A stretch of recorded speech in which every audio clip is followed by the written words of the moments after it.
এই বলো আড্ডা মারছিস ওইদিকে তো বলো সময় হয়ে যাচ্ছে। আমরা এখন ভাইজাগ যাচ্ছি। এই যে আমার মা, এই যে আমার বউ। আমরা এখন ভাইজাগ যাচ্ছি, ঠিক আছে? আবার ট্রেনে গিয়ে দেখা হবে। বেরোচ্ছি। Hey everyone, welcome back to my channel JP Dushtu. আশা করি সবাই ভালো আছে, আর আমি তো আরও বেশি বেশি করে আজকে ভালো আছি। কারণটা তোমরাই গেস করো। তো তোমরা গেস করতে পারছো না, তো আমিই বলে দিই। যাই হোক, আজকে যাচ্ছি আমরা ভাইজ্যাগের উদ্দেশ্যে। তো আজকে তো পৌঁছতে পারবো না, আমরা 7 তারিখ বেরোচ্ছি এবং বনগাঁ স্টেশন থেকে আমাদের 10টা 20-তে ট্রেন। তার জন্য আগে বনগাঁ স্টেশনে আমাকে যেতে হবে। তো চলো আগে বনগাঁ স্টেশনে যাই, তারপর কথা বলছি।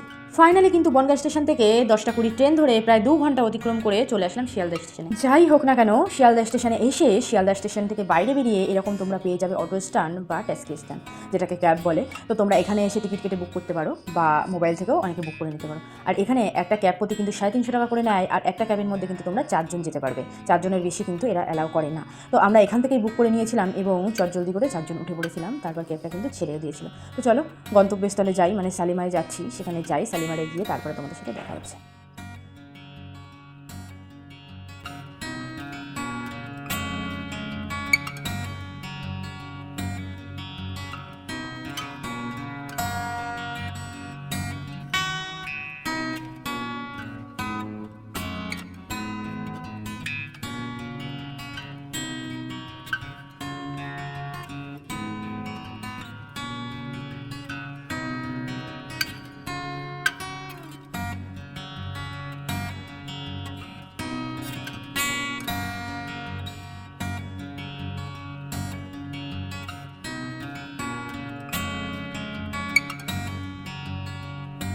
ফাইনালি কিন্তু আমরা আমাদের গন্তব্যস্থল মানে শালিমার স্টেশনে চলে এসেছি। আর তোমরা যদি বলো দিদি ভাই শিয়ালদা থেকে এখানের দূরত্ব কতটা বা কতটা সময় লেগেছে, তো আমি বলবো শিয়ালদা থেকে এখানে আমাদের আসতে প্রায় 40 থেকে 45 মিনিট সময় লেগেছে। তো চলো ভেতরে যাওয়া যাক।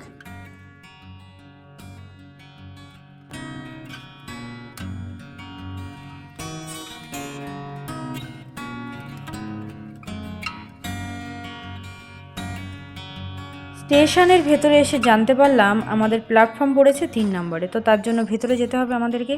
সিঁড়ি দিয়ে আমরা লাগেজপত্র নিয়ে নিচে নেমে তার ভেতর দিয়ে আমরা কিন্তু যাব এই লিফটের মাধ্যমে। তো এই লিফটটা কিন্তু সম্পূর্ণ পরিমাণে আলাদা। আমরা যে সিঁড়ি বাই সিঁড়ি লিফটে উঠি সেটা কিন্তু এরকম নয়, আর এটা কিন্তু পুরো প্লেন লিফটটা, আর খুব ধীর গতিতে চলে, একেবারেই স্লো। তো যাই হোক, এর থেকে মনে হয় হেঁটে গেলে তাড়াতাড়ি পৌঁছানো যাবে। তো যাই হোক না কেন, এতেই উঠতে হবে। লাগেজপত্র নিয়ে উঠে পড়লাম, উঠে চলে আসলাম 3 নম্বর প্ল্যাটফর্মে। আর অলরেডি কিন্তু আমাদের ট্রেনটা দিয়ে দিয়েছে 3 নম্বরে, আর এই ট্রেনটা কিন্তু সোজা যাবে বিশাখাপত্তনম।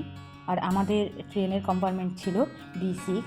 তো চলো, আমাদের কম্পার্টমেন্টটা একটু দূরে, তো হেঁটে হেঁটে যেতে হবে। সকাল থেকে অনেকটা কষ্ট হয়ে গিয়েছে, যেহেতু প্রায় বেরিয়েছি 10:45 নাগাদ। আর শালিমার স্টেশনে এসে পৌঁছেছে কিন্তু প্রায় 1:45 নাগাদ। আর আমাদের ট্রেন টাইম কিন্তু আজকের 3:55-তে। তো চলো তোমাদের দাদাভাইয়ের কাছ থেকে একটু ঘুরে আসি, দেখি কী অবস্থা ওর। তো এদিকে এসে দেখলাম অলরেডি কিন্তু তোমাদের দাদাভাই ট্রলি নিয়ে ট্রেনের ভেতর উঠে পড়েছে। আমিও কিন্তু ওর পেছন পেছন ভিডিও করতে করতে বাকি ব্যাগপত্র নিয়ে উঠে পড়লাম। তো চলো আমাদের কোন সিট কী পড়েছে আগে খুঁজে নিই, তারপর তোমাদের দেখাচ্ছি। তো আমাদের সিট নাম্বার কিন্তু ছিল 37 অ্যান্ড 38, আর আপার অ্যান্ড মিডিলে কিন্তু পড়েছিল।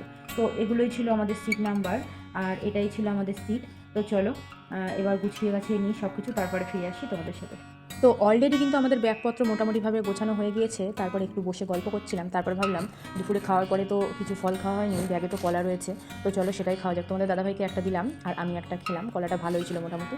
তারপরে একটু পরেই কিন্তু সন্ধ্যা হয়ে গিয়েছিল। আর আমরা যে ট্যুরিস্টের কাকুর সাথে এসেছিলাম, উনি কিন্তু ট্রেন থেকে এইভাবে বড় এক কাপ করে দুধ চা, এলাইচি চা দিয়ে দিয়েছিল। তো ট্রেনের চা অতটাও ভালো হয় না, যেরকমটা আর কি ঘরে বানানো বা অন্য জায়গার হয়। তো যাই হোক, যেরকম আছে এখানটায় সেরকম তো খেতে হবে, না পেলে আর কি করা যাবে। তো তারপরে এদিকে চলে আসলাম, দিদিভাইদের সাথে একটু গল্প টল্প করছিলাম। এদিকে অনুপমদা দেখো বাড়ি থেকে মোয়া নিয়ে এসেছে আমাদের জন্য, তো সবাইকে দিল, সেটাই খাচ্ছিলাম আর হাসাহাসি করছিলাম। তোমরা তো জানো আমরা এক জায়গায় থাকলে এরকম খুনসুটি হইচই আর কি আড্ডা হাসাহাসি হয়েই থাকে। তো যাই হোক, অনেকটা রাতও ইতিমধ্যে এরকম হাসাহাসি করতে করতে হয়ে গিয়েছে, রাতের ডিনারটাও করতে হবে। তো ডিনার তো অলমোস্ট কমপ্লিট হয়ে গিয়েছে। আর আজকে যেহেতু সকাল থেকে অনেকটা জার্নি পড়ে গিয়েছে, অনেকটা ভোরবেলায় উঠে সমস্ত দুপুর সকাল এবং রাতে রান্না করে আনতে হয়েছে বাড়ি থেকে, এবং ট্রেন জার্নিতে অনেকটা কষ্ট হয়ে গিয়েছে। তাই ভিডিওটা কিন্তু আর বেশি দূর আমি কন্টিনিউ করছি না, এখানেই এন্ড করে দিচ্ছি। তো নেক্সট ভিডিও মানে সকালে উঠে আবার তোমাদের সাথে দেখা হচ্ছে। চলো।